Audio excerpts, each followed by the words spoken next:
ಶ್ರೀರಸ್ತು ಶುಭಮಸ್ತು ಶ್ರೀರಸ್ತು ಶುಭಮಸ್ತು. ನೀನ್ ನನ್ನಿಂದ ಎಲ್ಲದನ್ನು ಕಿತ್ಕೋಬಹುದು, ಆದ್ರೆ ನನ್ನ ಆತ್ಮವಿಶ್ವಾಸ, ನನ್ನ ಧೈರ್ಯ, ನನ್ನ ಛಲ ಇದ್ಯಾವುದನ್ನು ಕಿತ್ಕೊಳ್ಳೋಕ್ಕಾಗಲ್ಲ. ಅವನು ಪರ್ಮನೆಂಟ್ ಆಗಿ ಕಂಬಿ ಎಣಿಸೋ ಹಾಗೆ ಮಾಡ್ತೀನಿ. ಇನ್ನು ಮುಂದೆ ಅವನ ಜೀವನದ ಪ್ರತಿ ಕ್ಷಣ ಕೂಡ ನರಕ ಆಗಬೇಕು. ನಿಮ್ಮ ಊಟದ ಭಿಕ್ಷೆ ನನಗೆ ಬೇಕಾಗಿಲ್ಲ. ಮಿಕ್ಕ ಅಮ್ಮಂದ್ರನ್ನ ಸಾಕೋ ಯೋಗ್ಯತೆ ಇಲ್ದವ್ರನ್ನ ದೂರ ಮಾಡ್ಕೊಂಡಿರ್ಬೋದು, ಇಟ್ಕೊಂಡು ಹೆಂಡತಿನ ದೂರ ಮಾಡಿರ್ಬೋದು, ಆದ್ರೆ ಇರೋ ಒಬ್ಬ ಅಜ್ಜಿನ ಕಾಪಾಡ್ಕೊಳ್ಳೋ ಶಕ್ತಿ ಕೊಟ್ಟಿದ್ದಾನೆ ಆ ದೇವರು. ಮಗಳು ಅನ್ಸ್ಕೊಂಡಳು ಹೊಟ್ಟೆ ತುಂಬ ಬೆಂಕಿ ಇಟ್ಟಿದ್ದಾಳೆ, ಇನ್ನೆಲ್ಲಿ ಊಟ ಸೇರುತ್ತೆ? ಪ್ಲೀಸ್ ಅಪ್ಪ, ನನ್ನನ್ನು ಮಾತಲ್ಲೇ ಕೊಲ್ಬೇಡಿ. ನನಗೀಗ ನಿಮ್ಮನ್ನು ಬಿಟ್ಟರೆ ಯಾರಿದ್ದಾರೆ ಹೇಳಿ? ಅಳಿಯಂದ್ರನ್ನ ಅಮ್ಮಂದ್ರನ್ನ ಮನೆಯಿಂದ ಆಚೆ ಹಾಕಿದಕ್ಕೆ ಹಬ್ಬದೂಟ ನೀವೇ ಮಾಡ್ಕೊಂಡು ತಿನ್ನಿ, ನನಗೆ ಬೇಡ.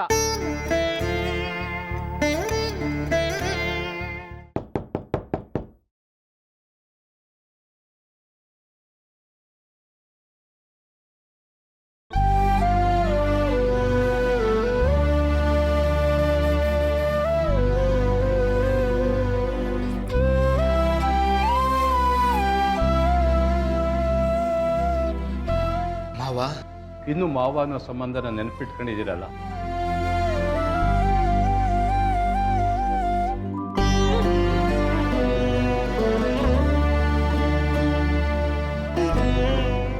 ನನ್ನ ಮಗಳ ಬುದ್ಧಿಗೆ ಅದೇನು ಮುಂಕು ಬಡ್ದಿದೆಯೋ, ನಿಮ್ಮ ವಿರುದ್ಧ ಯಾವತ್ತೂ ಮಾತಾಡ್ದಾಳಲ್ಲ, ಈಗ ಯಾಕೆ ಹಿಂಗೆ ಮಾತಾಡ್ತಿದ್ದಾಳೆ ಗೊತ್ತಾಗ್ತಾ ಇಲ್ಲ. ಮನೆ ಬಿಟ್ಟು ಹೋಗೋದಾದ್ರೆ ನನ್ನ ಗಂಡನ ಜೊತೆನೆ ಹೋಗ್ತೀನಿ ಅಂತ ಹೇಳಿದ್ಲು, ಆದ್ರೆ ಈಗ ನೋಡಿ ಅವಳಿಗೆ ಬುದ್ಧಿ ಹೇಳಿದ್ರಲ್ಲಿ ನಾನು ಸೋತ್ಬಿಟ್ಟೆ. ದಯವಿಟ್ಟು ನನ್ನ ಕ್ಷಮಿಸಿ ಹೇಳಿ ಅಂದ್ರೆ. ಅಯ್ಯೋ ಮಾವ, ದೊಡ್ಡವ್ರು ನೀವು ಕೈ ಮುಗಿಬಾರ್ದು. ಇಷ್ಟಕ್ಕೂ ಇದರಲ್ಲಿ ನಿಮ್ಮ ತಪ್ಪೇನೂ ಇಲ್ಲ, ನನ್ನ ಟೈಮ್ ಸರಿ ಇಲ್ಲ ಅಷ್ಟೆ. ನೋಡೋಣ, ಎಲ್ಲ ಸರಿ ಹೋದ್ರೆ ಹೋಗ್ಬೋದು. ಬೇಗ ಸರಿ ಹೋಗ್ಲಿ ಅನ್ನೋದೇ ನನ್ನ ಆಸೆ. ಮಗಳನ್ನ ಸರಿ ದಾರಿಗೆ ತರ್ತೀನಿ. ಒಳಗೆ ಬನ್ನಿ. ಆಚೆ ಕಡೆ ನಿಲ್ಸಿದೀಯಲ್ಲ, ಬನ್ನಿ. ಬನ್ನಿ ಮಾವ, ಒಳಗೆ ಬನ್ನಿ. ಊಟ ಮಾಡಿ ಬನ್ನಿ. ಬೇಡಿ, ಯಾಕೆ? ನನ್ನ ಊಟ ಆಯಿತು. ಬನ್ನಿ ಕೂತ್ಕೊಳ್ಳಿ.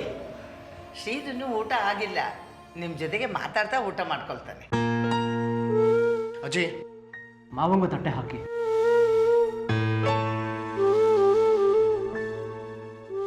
ಒಂದೂವರೆ ವರ್ಷದಿಂದ ನಾನು ನಿಮ್ಮನ್ನು ನೋಡ್ತಿದ್ದೀನಿ ಮಾವ. ನಿಮ್ಮ ಮನಸ್ಸು ಸರಿ ಇಲ್ಲ ಅಂದರೆ ನೀವು ಊಟ ಮಾಡಲ್ಲ, ನನಗೆ ಗೊತ್ತು. ನಾವು ಮನೆ ಬಿಟ್ಟು ಬಂದ ಬೇಸರಕ್ಕೆ ನೀವು ಅಲ್ಲಿ ಊಟ ಮಾಡಿದೆ, ನಾವಿಲ್ಲಿ ಊಟ ಮಾಡಿದ್ದೀವೋ ಇಲ್ವೋ ಅಂತ ವಿಚಾರಿಸಕ್ಕೆ ಬಂದಿದ್ದೀರ ಅಲ್ವಾ? ಬನ್ನಿ ಮಾವ, ಊಟ ಮಾಡೋಣ. ಬನ್ನಿ, 3 ಜನಕ್ಕೆ ಆಗುವಷ್ಟು ಅಚ್ಚುಕಟ್ಟಾಗಿ ಊಟ ಇದೆ. ಸಂಕೋಚ ಮಾಡ್ಕೊಳ್ದೇನೆ ಊಟ ಮಾಡಿ ಬನ್ನಿ. ಬನ್ನಿ ಮಾವ, ಬನ್ನಿ ಊಟ ಮಾಡೋಣ. ಬನ್ನಿ ಮಾವ, ನಾನೇ ನಿಮಗೆ ಬಡಿಸ್ತೇನೆ.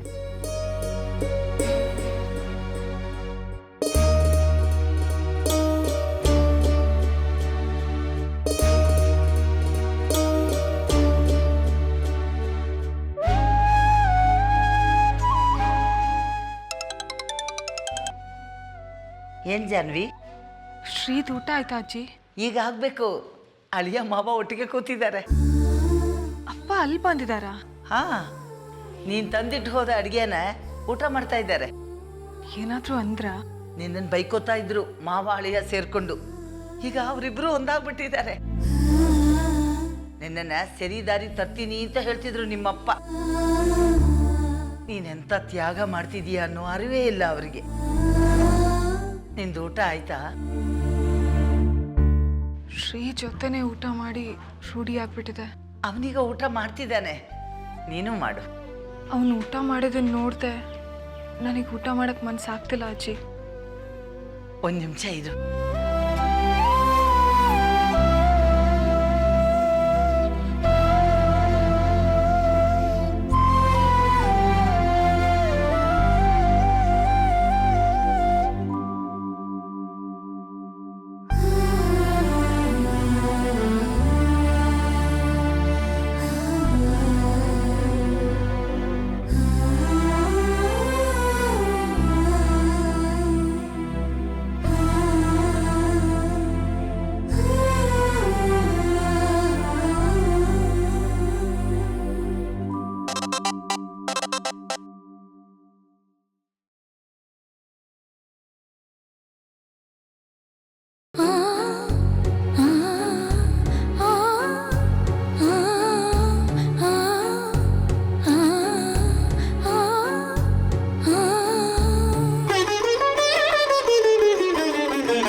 ನೀನು ಬರಬೇಡ ಮಧ್ಯ, ಹೋಗು ಒಳಗೆ. ಅತ್ತಿಗೆ ನೀನೇನು ಹೆದರ್ಕೋಬೇಡ, ಅವರೇನೋ ಅನ್ಕೊಂಡ್ ಬಿಡಲ್ಲ.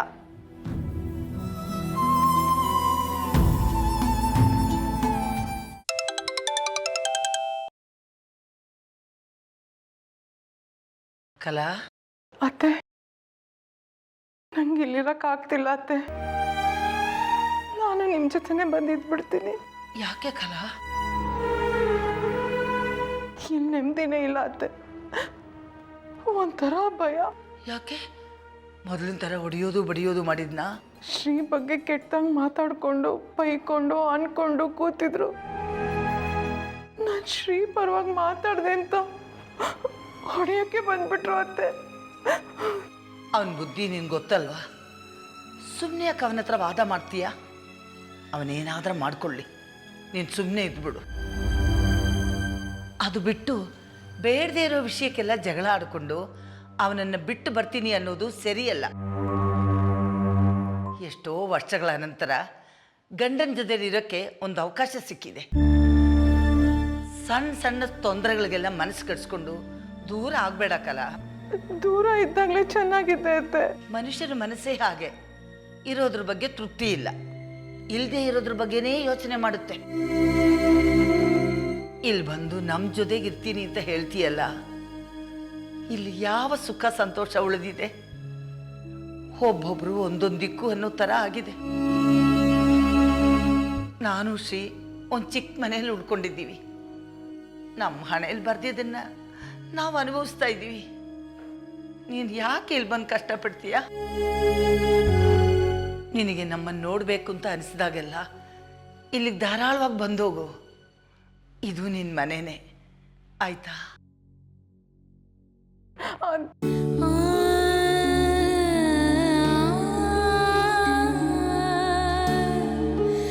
ಯಾರಜ್ಜಿ? ಕಾಲ ಏನಂತ? ಅಲ್ಲಿ ಸಮಸ್ಯೆ ಅಂತೆ, ಇಲ್ಲಿಗೆ ಬರಲ್ಲ ಅಂತ ಕೇಳಿದ್ರು. ನಾನು ಬೇಡ ಅಂದೆ. ಯಾಕೆ? ಲೆಕ್ಕಾಚಾರದ ಯೋಚನೆ ಮಾಡೋ ಸಂದರ್ಭದಲ್ಲಿ ಭಾವುಕತೆ ಮಾತುಗಳನ್ನ ಆಡಬಾರ್ದು.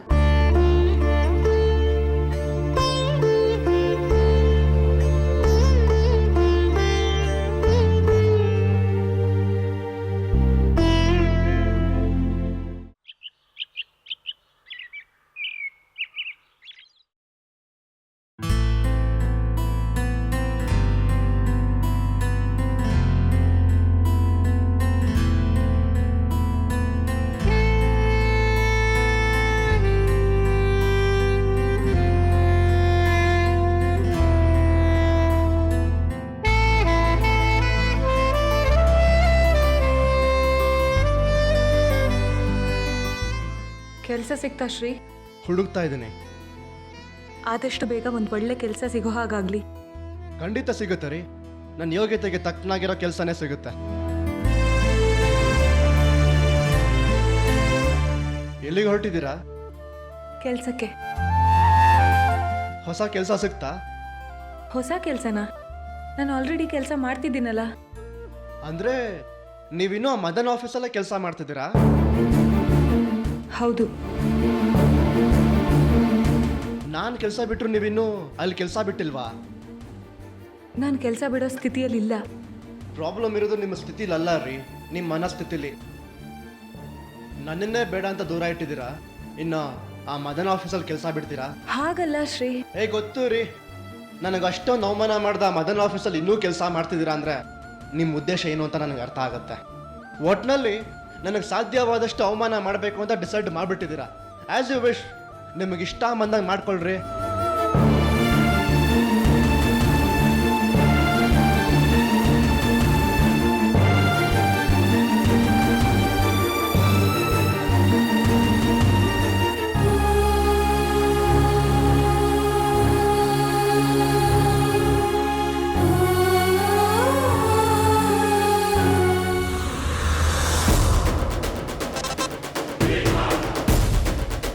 ಹಲೋ ಮದನ್, ಎಲ್ಲಿದೀಯಾ?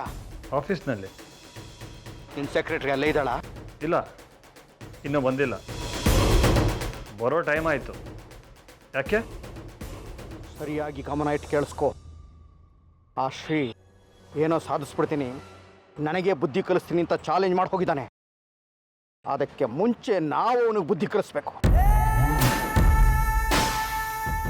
ಒಂದು ಕೆಲಸ ಮಾಡು, ಆ ಶ್ರೀ ನಿನ್ನ ಪರ್ಮಿಷನ್ ಇದೆ ಕೆಲಸ ಬಿಟ್ಟು ಹೋಗಿದ್ದಾನಲ್ವಾ, ನಮ್ಮ ಅಗ್ರಿಮೆಂಟ್ನ ಅವನ್ನ ಬ್ರೀಚ್ ಮಾಡಿದ್ದಾನೆ ಅಂತ ಅವನ್ನ ಅರೆಸ್ಟ್ ಮಾಡಿಸು. ನಿನಗೆ ಬೇಕಾದ ಎಲ್ಲ ಸಪೋರ್ಟು ನಾನು ಮಾಡ್ತೀನಿ. ಒಂದು ಮಾತು ಹೇಳಲ್ಲ? ಏನು? ಜಾನ್ವಿ ಶ್ರೀ ಜೀವನದಲ್ಲಿ ಈಗಾಗಲೇ ತುಂಬ ನೊಂದಿದ್ದಾರೆ. ಇನ್ನು ಅವ್ರ ಮೇಲೆ ದ್ವೇಷ ಸಾಧನೆ ಮಾಡೋದ್ರಲ್ಲಿ ಅರ್ಥ ಇಲ್ಲ. ಯಾಕಲೇ ರಾತ್ರಿ ನಶೆ ಇನ್ನೂ ಹಿಡ್ದಿಲ್ವಾ? ತಲೆಗೆ ತಣ್ಣೀರು ತಟ್ಕೊ ಮಗನೇ. ಒಣ ವೇದ ಅಂತೆಲ್ಲ ಬಿಟ್ಟಾಕು, ನಾನು ಹೇಳಿದ್ದನ್ನಷ್ಟೇ ಪಾಲಿಸ್ಬೇಕು. ನನ್ನ ಕಣ್ಮುಂದೆ ಅವರು ನಾಶ ಆಗಬೇಕು. ಅವ್ರ ಸ್ಥಿತಿ ನೋಡಿದ್ರೆ ನನಗೆ ಅಯ್ಯೋ ಅನಿಸುತ್ತೆ. ಈ ಕೆಲಸ ನನ್ನಿಂದ ಆಗೋದಿಲ್ಲ. ಈ ಮಾತು ಹೇಳೋದಕ್ಕಲ್ಲ ನಾನು ನೀನು ಎಮ್ಡಿ ಮಾಡಿದ್ದು. ಮುಚ್ಕೊಂಡು ನಾನು ಹೇಳಿದಷ್ಟು ಕೆಲಸ ಮಾಡೋ. ಆಗಲ್ಲ ರೀ. ಎಲ್ಲ ನನ್ನ ಮಕ್ಕಳು ಹೆಚ್ಕೊಂಡ್ಬಿಟ್ಟಿದ್ದಾರೆ.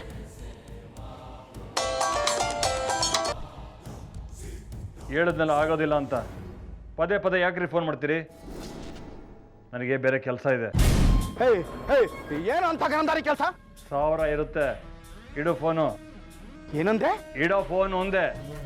ನನಗೆ ನನಗೆ ಆವಾಜು. ಇನ್ನೊಂದು ಮಾತಾಡೋದು ನನ್ನ ಬಾಯಲ್ಲಿ ಕೆಟ್ಟ ಮಾತುಗಳು ಬರುತ್ತೆ. ಇಡೋ ಫೋನು.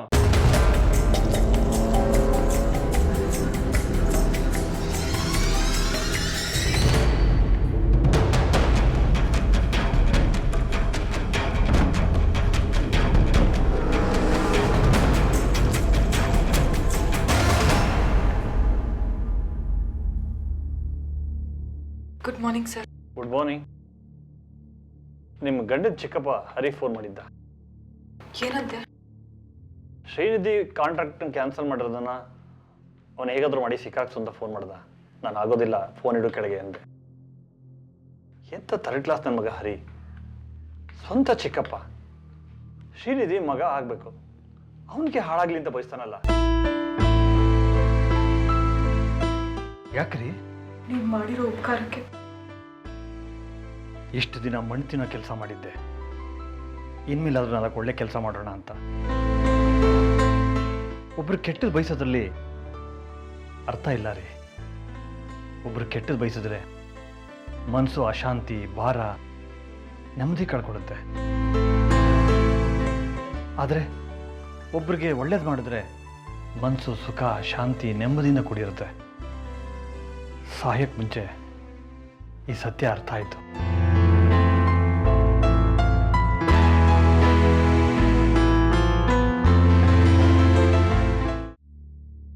ಏನಾಗಿದೆ ನಿಮ್ಮ ಮಗಳಿಗೆ? ಯಾಕೆ ಈ ಥರ ಹುಚ್ಚುಚ್ಚಾಗಿ ನಡ್ಕೋತಿದ್ದಾಳೆ? ಮತ್ತೇನು ಮಾಡಿದ್ಲು? ಇನ್ನೂ ಮನೆ ಹಾಳು ಮದರ್ ಹತ್ರನೇ ಕೆಲ್ಸಕ್ಕೆ ಹೋಗ್ತಿದ್ದಾಳೆ. ನಿಮಗೂ ಅವನಿಗೂ ಜಗಳ ಆಗಿದೆ, ನಾನು ಕೆಲ್ಸಕ್ಕೆ ಹೋಗಲ್ಲ ಅಂತ ಹೇಳಿದ್ಲಲ್ಲ. ನನ್ನ ಎದುರಿಗೆ ರಾಜಾರೋಷವಾಗಿ ಆ ಮದನ್ ಆಫೀಸ್ಗೆ ಕೆಲ್ಸಕ್ಕೆ ಹೋಗ್ತಿದ್ದೀನಿ ಅಂತ ಹೇಳಿದ್ಲು. ನೋಡಿ ಮಾವ, ನಿಮ್ಮ ಮನೆ ನಡೀತಾ ಇರೋದು ಅವಳ ಸಂಪಾದನೆಯಿಂದ, ಅದು ನನಗೆ ಗೊತ್ತು. ಹಾಗಂತ ಆ ಮದನ್ ಆಫೀಸ್ಗೆ ಹೋಗೋ ಹಠ ಯಾಕೆ? ಅದೇನೋ ಅಗ್ರಿಮೆಂಟ್ ಮಾಡಿ ಸಿಗಾಕೊಂಡಿದ್ದೀನಿ ಅಂತ ಹೇಳಿದ್ಲು. ಅವಳು ಹೋಗದಿದ್ರೆ ನಿಮ್ಮಿಬ್ರು ವಿರುದ್ಧ ಕಾನೂನು ಕ್ರಮ ತಗೊಳ್ತೀನಿ ಅಂತ ಆ ಬೋಡೋ ಎದುರಿಸಿರ್ಬೋದು. ಕಾನೂನು ಕ್ರಮ ತಗೋತೀನಿ ಅಂತ ಎದುರಿಸಿದ್ರೆ ನಾವು ಕಾನೂನು ಮುಖಾಂತರ ಫೈಟ್ ಮಾಡ್ಬೋದು ಮಾವ. ಅದನ್ನ ಬಿಟ್ಟು ತಾನೊಬ್ಬಳೇ ಹೋಗಿ ಆ ನೀಚ ಮನುಷ್ಯನ ಹತ್ರ ಕೆಲಸ ಮಾಡೋ ಅವಶ್ಯಕತೆ ಏನಿದೆ? ಅವಳು ನನ್ನಿಂದ ದೂರ ಇರೋದಕ್ಕೆ ಕೊಟ್ಟ ಕಾರಣ ಅನ್ನೋ ಸುಳ್ಳು.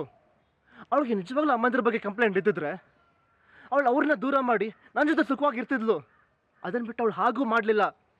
ನನ್ನನ್ನು ದೂರ ಮಾಡಿಕೊಂಡು ಆ ಮದನ್ ಆಫೀಸಲ್ಲಿ ಕೆಲಸ ಮಾಡ್ತಿದ್ದಾಳೆ. ಮಾವ ಅವಳು ಏನು ಪ್ರೂವ್ ಮಾಡಕ್ಕೆ ಹೊರಟಿದ್ದಾಳೆ? ಆ ಲೋಫರ್ ದೃಷ್ಟಿ ವಕ್ರ, ಅದು ಅವಳಿಗೂ ಗೊತ್ತು. ನಾನು ಜೊತೆ ಕೆಲಸ ಮಾಡ್ತಿದ್ದಾಗಲೇ ಅವನೊಳ್ಳೆ ತುಂಬ ಚೀಪಾಗಿ ನೋಡ್ತಿದ್ದ. ಈಗ ಒಂಟಿಯಾಗಿ ಸೇರ್ಕೊಂಡಿದ್ದಾಳೆ. ಅವಳಿಗೊಂದು ಸೇಫ್ಟಿ ಬೇಡವ ಮಾವ? ದಯವಿಟ್ಟು ಇಂಥ ಹುಚ್ಚು ಸಾಹಸಗಳನ್ನ ಬಿಡಕ್ಕೆ ಹೇಳಿ. ಅವನು ಒಳ್ಳೆಯವನಲ್ಲ. ಹೇಳೋರು ಕೇಳೋರು ಯಾರೂ ಇಲ್ಲ ಅಂತ ತುಂಬ ಹೆಚ್ಕೊಬಿಟ್ಟಿದ್ದಾಳೆ. ನೀವೇನು ಯೋಚನೆ ಮಾಡಬೇಡಿ, ನಾನು ಬುದ್ಧಿ ಹೇಳ್ತೀನಿ. ದೂರ ಇದ್ರು ಜಾನ್ವಿ ಮನಸ್ಸಲ್ಲಿ ಇದ್ದಾಳೆ ಅಲ್ವಾ?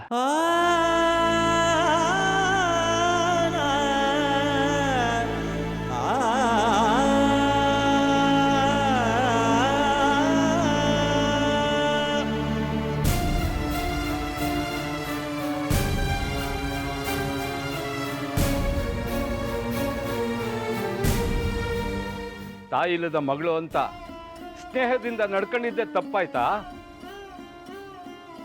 ಈಗಂತ ತಪ್ಪು ನಾನೇನ್ ಮಾಡಿದೆ? ಆ ಮದನ್ ಆಫೀಸ್ಗೆ ಮತ್ತೆ ಯಾಕೆ ಕೆಲ್ಸಕ್ಕೆ ಹೋಗ್ತಿದೀಯಾ? ನಿನ್ ಗಂಡನ ಕೆಲಸ ಬಿಟ್ಮೇಲೆ ಆ ಕೀಚಕನ ಜೊತೆ ಕೆಲಸ ಮಾಡೋ ಅವಶ್ಯಕತೆ ಏನಿದೆ? ಬಾಯ್ ಬಿಡು.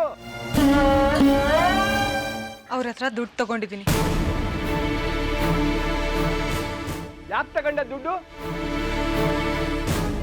ನಿಮ್ಮ ಅಳಿಯ ಮತ್ತೆ ಅಜ್ಜಿ ಬಾಡಿಗೆ ಮನೇಲಿ ಇದ್ದಾರಲ್ಲ, ಆ ಮನೆಗೆ ಅಡ್ವಾನ್ಸ್ ಕೊಡಕ್ಕೆ.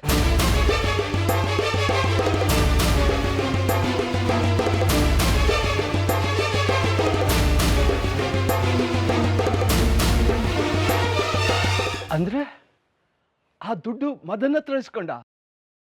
ಇದ್ದಿದ್ರೆ ನಿಮ್ಮ ಹತ್ರನೇ ಕೇಳ್ತಿದ್ದೆ. ನಿಮ್ಮಪ್ಪ ಕೈಲಾಗ್ದವನು ಅಂತ ಹಂಗಸಿ ಮಾತಾಡ್ತಿದೀಯಾ? ಹಂಗಿಸ್ತಿಲ್ಲಪ್ಪ, ಪರಿಸ್ಥಿತಿನ ಎಕ್ಸ್ಪ್ಲೈನ್ ಮಾಡ್ತಿದ್ದೀನಿ. ನಾನು ದುಡ್ಡು ತಂದು ಕೊಟ್ಟಿರ್ಲಿಲ್ಲ ಅಂದ್ರೆ ಶ್ರೀ ಬೇರೆ ಮನೆಗೆ ಹೋಗ್ತಿರ್ಲಿಲ್ಲ.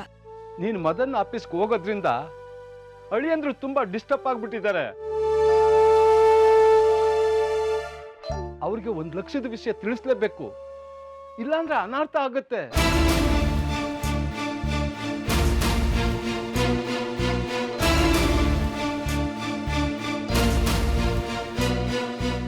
ಸದ್ಯಕ್ಕೆ ನೀವೇನೂ ಹೇಳ್ಬೇಡಿ. ಟೈಮ್ ಬಂದಾಗ ನಾನೇ ಹೇಳ್ತೀನಿ. ಅಲ್ಲಿ ತನಕ ಸುಮ್ಮನಿದ್ಬಿಡಿ.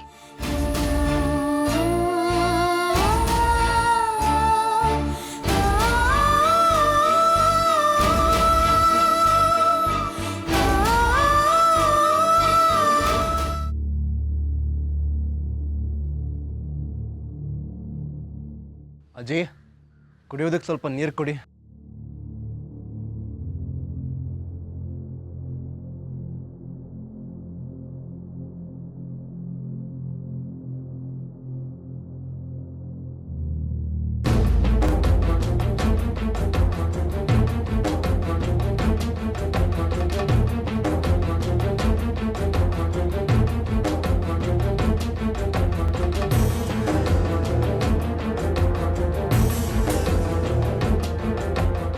ನೀವ್ಯಾಕ್ರಿ ನೀರು ತಂದು ಕೊಡ್ತಿದ್ದೀರಾ? ನೀವೇ ಕುಡಿದು ಹೊಟ್ಟೆ ತಣ್ಣಗೆ ಮಾಡ್ಕೊಳ್ಳಿ. ನಿನಗೆ ಕೋಪ ಇರೋದು ನನ್ನ ಮೇಲೆ, ನೀರ್ ಮೇಲೆ ಯಾಕೆ ತೋರಿಸ್ತೀಯ? ಕುಡಿ. ಬೇಕಾಗಿಲ್ಲ ರೀ, ನಮ್ಮ ಮನೇಲಿ ನೀರು ಕುಡಿಯೋದು ನನಗೆ ಗೊತ್ತಿಲ್ವಾ?